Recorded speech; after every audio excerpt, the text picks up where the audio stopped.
जी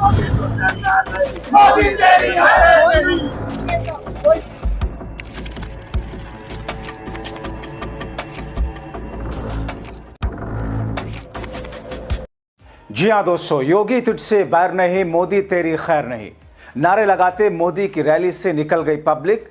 loudspeaker लिए मंत्री जी सड़कों से जुटाते रह गए भीड़। स्वागत है आप सभी का। आप देख रहे हैं द राजनीति का विशेष सेगमेंट खबर और विश्लेषण। मैं हूं जबार खान। तो क्या वाकई मोदी और शाह के डाउनफॉल का संकेत मिलने लगा है? आखिर क्यों जनता सड़कों से लेकर मोदी के सभाओं में इस किस्म के नारेबाजी करने लगी? क्या उत्तर प्रदेश में हुई ऐसे नारेबाजी के पीछे मौजूदा वक्त में लखनऊ का किसी तरह का कोई षड्यंत्र है? आखिर ये क्यों कहा जा रहा है?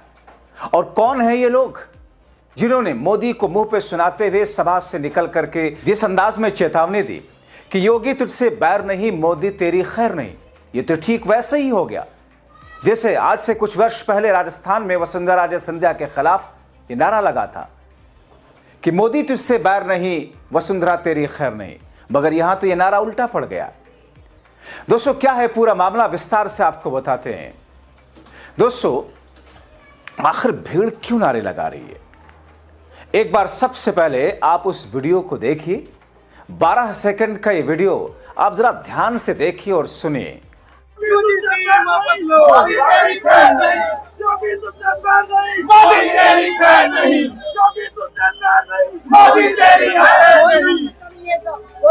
दोस्तों, यह हाल है देश में अब मोदी शाह की सरकार के खिलाफ बनने वाले माहौल का। अब तक मोदी शाह को लगता था कि कुछ भी कर लो, देश के हिंदुओं के 36% लोग एक साथ एकमुश्त उनको वोट करेंगे ही करेंगे। और ऐसा होता भी रहा है, हमने देखा भी है। सरकार एक झटके में इनकी बनती रही है। मगर अब हालात बदल रहे हैं और वो भी योगी और दिल्ली की लड़ाई में तो बहुत कुछ अब साफ होता चला आया। खासतौर पे तब से जब से मोदी शाह ने हिंदुओं के अपर क्लास के खिलाफ यूजीसी का कानून लाकर अपने पैर को मारो खुद को कुल्हाड़ी पे मार दिया। दोस्तों, हालात ये रहे कि बीजेपी के एक बड़े नेता और मंत्री रहे लोग भी पब्लिक को मोदी की रैली में आने के लिए इकट्ठा करने के लिए बाकायदा उन्हें गाड़ियों पर लाउड स्पीकर लेकर के उसके ऊपर चढ़कर बैठ करके बुलाना पड़ता है, अनाउंसमेंट करना पड़ता है जनता को बुलाने के लिए।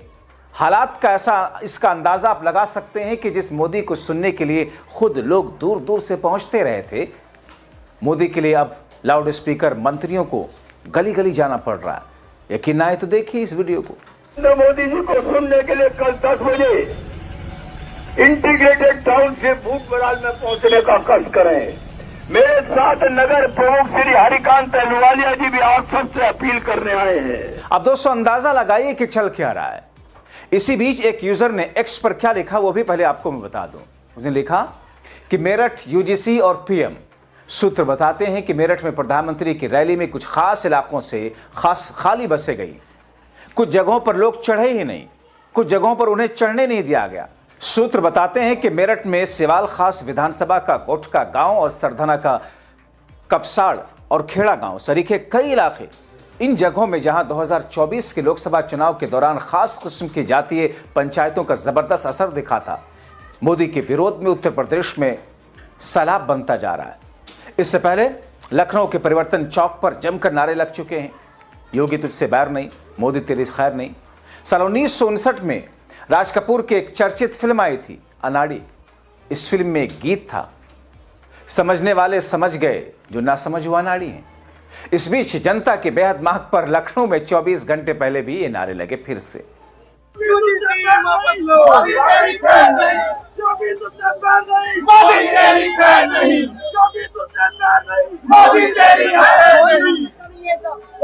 लेकिन यहां एक चीज और आपको दिखाते हैं दोस्तों।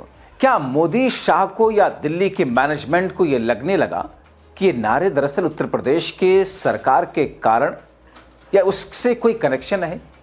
क्या इसीलिए मंच पर मोदी ने योगी से हाथ नहीं मिलाया, जबकि दूसरे सांसद से प्रधानमंत्री मोदी ने बाकायदा हाथ मिलाए, बल्कि योगी के सामने से गुजरे तो हाथ जोड़ते हुए आगे निकल गए उसी मंच पर, उसी लाइन में।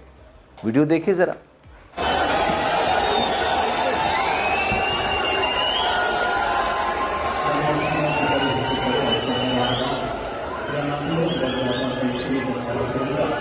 अब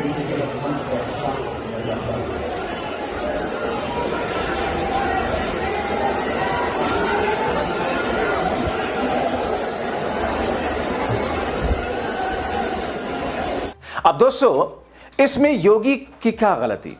ये तो खुद दिल्ली की मोदी शाह की सरकार का कानून है।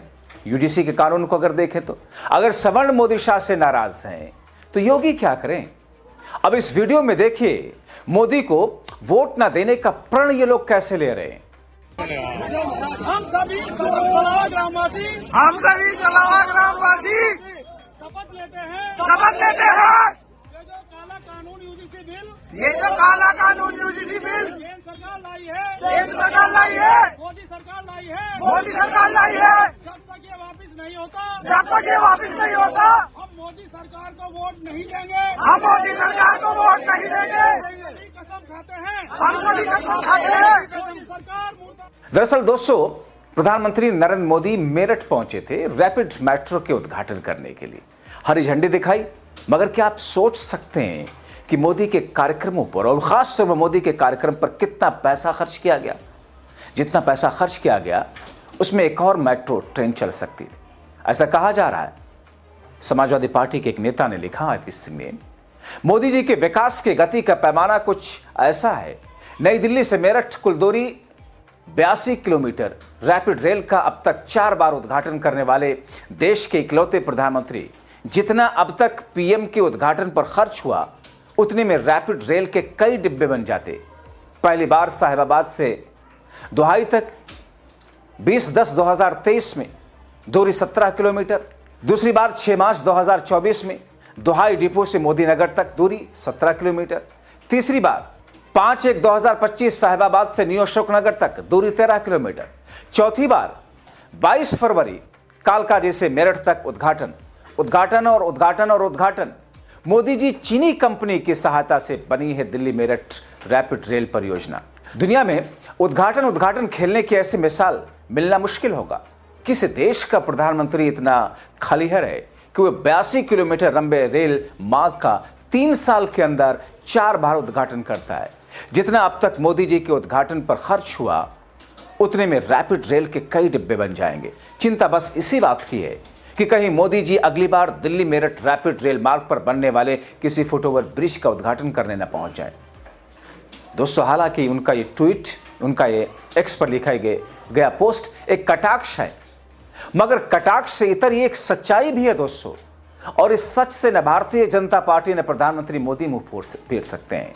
लेकिन जिस अंदाज में मेरठ गए मोदी को लेकर के, जिस तरीके से उससे इतर जो वीडियो सामने आए, जिस अंदाज में लोगों का हंगामा दिखा, वो अपने आप दर्शा रहा है कि आने वाले दिनों में मोदी शाह क्या 2024 के लोकसभा चुनाव से भी ज्यादा बुरी तरीके से धराशायी होने जा रहे हैं। दोस्तों, आपने देखा है 2019 के लोकसभा चुनाव में 303 सीटें थी भारतीय जनता पार्टी की। 2024 के लोकसभा चुनाव में 303 से धराशायी होकर के 240 पे सिमट गई। और राहुल गांधी की जुबानी, अगर राहुल के शब्दों में अगर बात करें या माने उनकी बात, तो बीजेपी 160-180 पर सिमटी हुई थी। उसे बाकायदा कुछ सीटों पर जहां पर मार्जिन कम था उसे जितवाया गया है। और यह सब कुछ तब हुआ जब चुनाव आयोग और दूसरी एजेंसियों के माध्यम से उनकी बीजेपी की जीत सुनिश्चित की गई थी। जाहिर तौर पर दोस्तों, इस किस्म की नारेबाजी मोदी के खिलाफ में इस किस्म का आक्रोश पहले देखने को नहीं मिलता था। लेकिन जिस अंदाज का आक्रोश दिख रहा है उसमें दिल्ली बनाम लखनऊ की लड़ाई उससे इतर पार्लर जिस तरीके से चल रही है, कहा यह जा रहा है कि बहुत कुछ ऐसा है पर्दे के पीछे जिसे छिपाने की कोशिश गोदी गिद्धों के जरिए और बीजेपी के जरिए की जा रही है। लेकिन उसका नतीजा मोदी और शाह के लिए आने वाले वक्त में चुनावी नजरिए से ठीक नहीं होगा। इंतजार करते हैं दोस्तों, और इन तमाम कड़ियों को लेकर के आप क्या सोचते हैं अपनी राय कमेंट बॉक्स में जरूर लिखें।